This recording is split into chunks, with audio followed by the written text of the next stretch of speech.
Hello everybody, my name is Karine and welcome to my channel. So I am quite terrible at editing, and frequently when I go to record a video, I record it and then I won't edit it and nothing ever gets posted. And I really have like a lot that I want to say, a lot that I want to post and stuff. And so I'm going to start this process of allowing myself to just record something. I've set a timer for 10 minutes. It's just going to be 10 minutes. And then at the end of the 10 minutes, whatever I've said, however I've said it, is going to be what I'm going to upload. Because if I don't upload it and I never get around to like editing it, it never gets uploaded and then nothing ever gets added to my channel. And so there's a lot that I want to talk about. So I set a timer for 10 minutes, actually 11 minutes, because I knew what I was going to explain the process. And then the next 10 minutes, I'm going to discuss a topic. The topic that I'm discussing today is the BlackPink members' solo albums. I have made notes, so there's like an outline for me to go over, and so that I can make sure that I cover everything that I want to cover within the 10 minutes. So we will start in chronological order of releases of album. There were a lot of singles, and the thing that I find interesting is that so many of the albums seem to tailor to like more of a Western audience release versus a K-pop release, but they didn't follow a typical K-pop release, and so that's one of the things that I was kind of confused by. But the first album to ever be released, Rosé's album, Rosie, is actually the one that followed standard Western album release to the T. So I'm gonna start with hers because she was the first one to be released. I really loved Rosie. I think it's like the kind of music that I love. It's right up my alley. I liked the singles that she released beforehand. I liked that she released with the album with a single, and I liked that she gave the album the full breath, and she like went on the late night shows. She sang it, the different songs in both Korea and in the United States. And so like she really had the opportunity to let the album breathe, and we had like a couple of months with the album with her like promoting it and stuff like that before we even got anything else from any other BlackPink member, and I really liked that for Rosie. Rosé's album, Rosie. Okay, this is like kind of confusing for me because it's sometimes I'm like I'm referring to the album, but then I'll be referring to Rosé, but it's but they're so close because Rosie's also a name she goes by. So but I really enjoyed Rosie, the album. Next up is Jisoo, who came out in February 14th. I love that she released her album on February 14th because Amartage is such a love album. Oh my gosh, I love everything about the idea of releasing it on Valentine's Day, because once I listened to the songs, I was like, this is all about a relationship.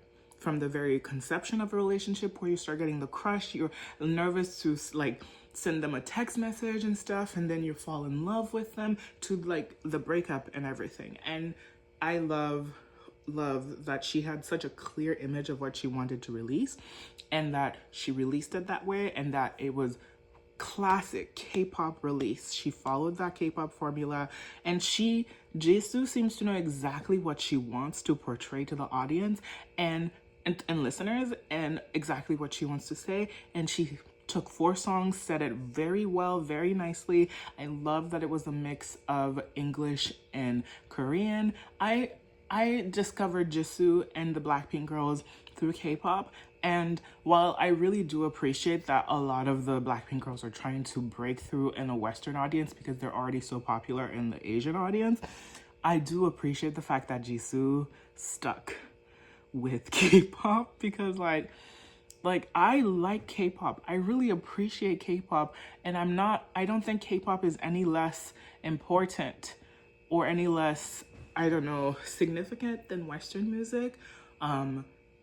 It's very stylistically different, very different in how it's like produced, and not even like, and like released and how it's promoted and stuff. But like, I like that about K-pop, and I do want that to stay. And the BlackPink, like, I do want them to stay like attached to their roots and stuff, and I do like that Jisoo did that. The next one was Lisa's album, Alter Ego. I didn't really understand the release of Lisa's music because like Rockstar came out such a long time ago. Such a long time ago. I actually don't even remember when Rockstar came out. It was like months ago. It was still in 2024, like even before we even knew about Rosé's album was coming out. And then the releases came, and then the album was announced way after the singles were it was I don't understand the like pattern and stuff, because but Jennie did the same thing, and I still don't understand because it's so K-pop and release, but like it's a Western targeted album. So I was confused about both how Jennie and Lisa did that. But Alter Ego has some bops. It's not for me. It's not my cup of tea. And yeah. Yeah. The next one is Ruby by Jennie, which just came out, which is why I am now making this album. This review and video. I didn't know what to expect from Ruby, except there was a moment in time when she released the song Zen in the music video for Zen. I knew I was going to be taking the album seriously. Zen, she didn't release it to purchase or on streaming platforms and stuff, so I just kept going back to YouTube to listen to it. I loved Zen, and I still do love Zen. And it was like the moment I know I'm like, I'm gonna take this album seriously. And I also felt like that with Lisa when she released New Woman, and because I didn't love Rockstar, but I did really like New Woman, and I thought that was the direction her album was going to take. Well, I had hoped it was going to be more like New Woman versus Rockstar, and it ended up being more like Rockstar. And I didn't love Rockstar, and that's okay, because a lot of people actually really do enjoy Lisa's album. It just wasn't my cup of tea. But like when Zen came out, I was like, oh, for Ruby, I'm going to take this album seriously. And then I ended up listening to the whole album, all of Ruby, and I really love it. I really love the album. It's so good. It's so cohesive. It lets you get more into who Jennie is as a person and stuff, and I really loved it. As far as my favorite songs on each of the albums, and I'm going to based on ranking them and stuff, my favorite song on Rosie is Too Bad for Us. When I tell you I love that song so much. Too Bad for Us. I've listened to that song so many times, and I know that it's on the bottom of most people's lists, but it's my fucking favorite song in that album. Next is going to be Twin from Ruby. I don't actually know if Twin is the second in the list of the BlackPink members' solo albums for me. It's just right now, it just came out, and I'm kind of obsessed with it, because what might end up being 2 or 3, but it's really close right now with Your Love from Jisoo's album, because Your Love is my favorite song on Jisoo's album, but Twin is my favorite song on Ruby.